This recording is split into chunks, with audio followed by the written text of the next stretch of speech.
Again, we first created a branch, and then we fixed any bugs on that branch. We did it locally in our development site, but typically that would happen on a staging site. And then we merged the release with the master branch, taking all of our changes from development that got pushed into the release branch, plus any bug fixes, and pushed that to our production site.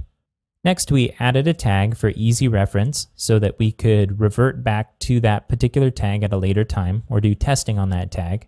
Next, we updated our production site. So now that we had our master all up to date, we jumped to our production site and did a git pull in order to pull in all of those changes. Along the way, we also looked at how to pull in a tag, which is the same way that we pull in new branches into the remote site, by using git push origin and then the name of the tag.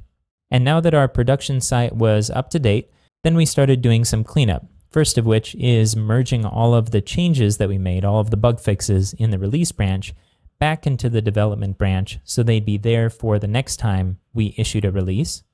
And then finally, we deleted the release branch on the remote site and we deleted it locally. One thing to point out here is that if you have other team members that also have local versions of that branch, that they'll also need to delete that branch locally.